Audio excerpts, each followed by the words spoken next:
Bom, para entendermos o porquê isso tudo foi feito, onde nós estamos hoje, eu acho que a gente precisa passar talvez pelo Vale das Sombras e pela parte que as pessoas acham a mais chata de tudo. Eu vou tentar fazer isso da melhor maneira possível, mas eu acho muito importante nós falarmos um pouquinho de história.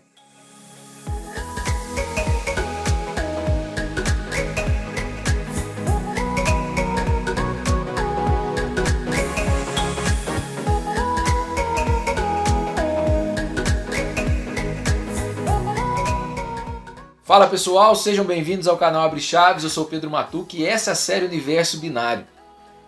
Hoje vamos falar um pouquinho de história, entender dentro da evolução da humanidade, dentro da evolução do tempo, quais foram os elementos, as fagulhas ou as bolhas, as ciências que se encontraram e permitiram com que a computação e a tecnologia da informação chegasse no momento de hoje, que permitisse que termos o que nós temos hoje, toda essa tecnologia, toda essa parafernália aqui. Certo?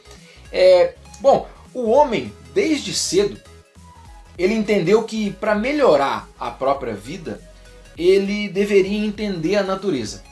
E com certeza a matemática foi, acredito que a ferramenta principal para que ele conseguisse traduzir os fenômenos naturais, tudo que acontecia no universo, de uma forma mais simples.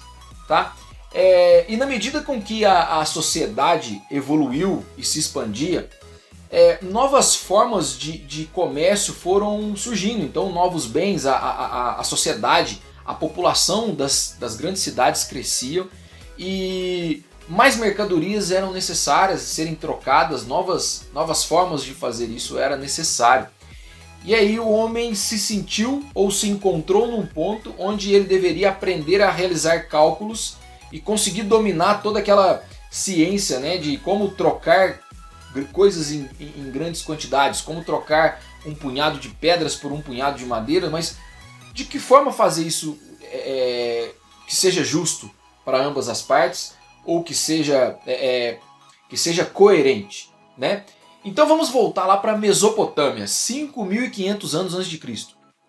A Mesopotâmia era a região talvez mais próspera da Terra nesse momento. É uma região entre o Golfo Pérsico e o Mar Mediterrâneo, que é onde fica a Síria, o Iraque, parte do Irã, da Arábia Saudita, enfim.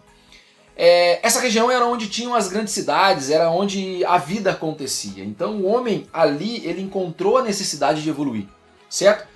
E naquele momento, para conseguir comercializar bens maiores, né, quantidades maiores de coisas, ele desenvolveu um instrumento que permitia com que ele realizasse cálculo na ordem de dezenas. Ele desenvolveu o que nós chamamos de ábaco, que depois foi considerada a primeira calculadora da história.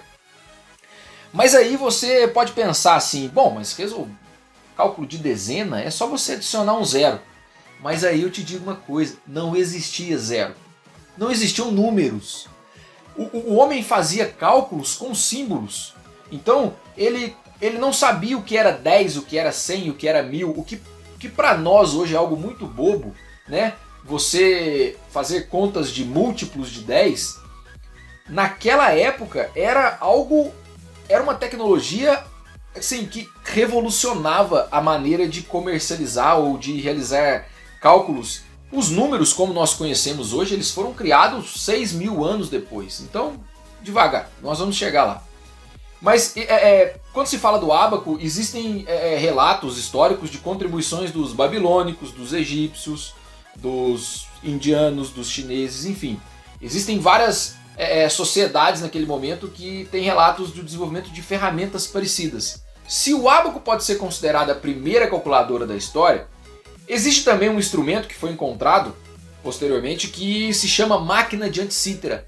E essa máquina ela é considerada o primeiro computador da história. Ela recebeu esse nome porque ela foi encontrada na ilha de Antícera, uma ilha grega, e era uma máquina capaz de realizar cálculos astronômicos. Acredita-se que ela era utilizada por navegadores. Então ela realizava cálculos astronômicos e poderia prever talvez o surgimento de eclipses. Ela tinha também uma forte relação com as Olimpíadas, né? Ela é uma máquina que data de 1000 anos antes de Cristo. Então, vocês pensarem, 4.500 anos depois da invenção, né, da data de invenção do ábaco. E também é importante notar que os cálculos da máquina de Antisítera era dado por símbolos e algumas coisas por algarismos romanos. Para nós é muito intuitivo pensarmos nos números como nós conhecemos hoje. Mas se você notar os sistemas numéricos mais antigos, como os algarismos romanos, eles não é um sistema numérico preparado para realizar cálculos. Se você olhar os símbolos, não existe um sistema ou uma forma prática de você conseguir combinar os símbolos que representam os algarismos romanos para realizar contas. Então, o zero, que foi a tecnologia desenvolvida fundamental para termos tudo que nós temos hoje, foi necessário passar 6.000 anos, ou seja, no século V, 6.000 anos depois do ábaco, é que o número zero foi inventado. O número zero é uma tecnologia de posicionamento. Então, antes disso um pouco, foi criado na Índia o sistema indo-arábico, que deu origem ao sistema decimal que nós utilizamos hoje. E posteriormente, no século V, surgiu o zero, que foi uma tecnologia. Então perceba como as ciências foram se encontrando, né? Num primeiro momento com o ábaco, e aí junta a mecânica com a matemática.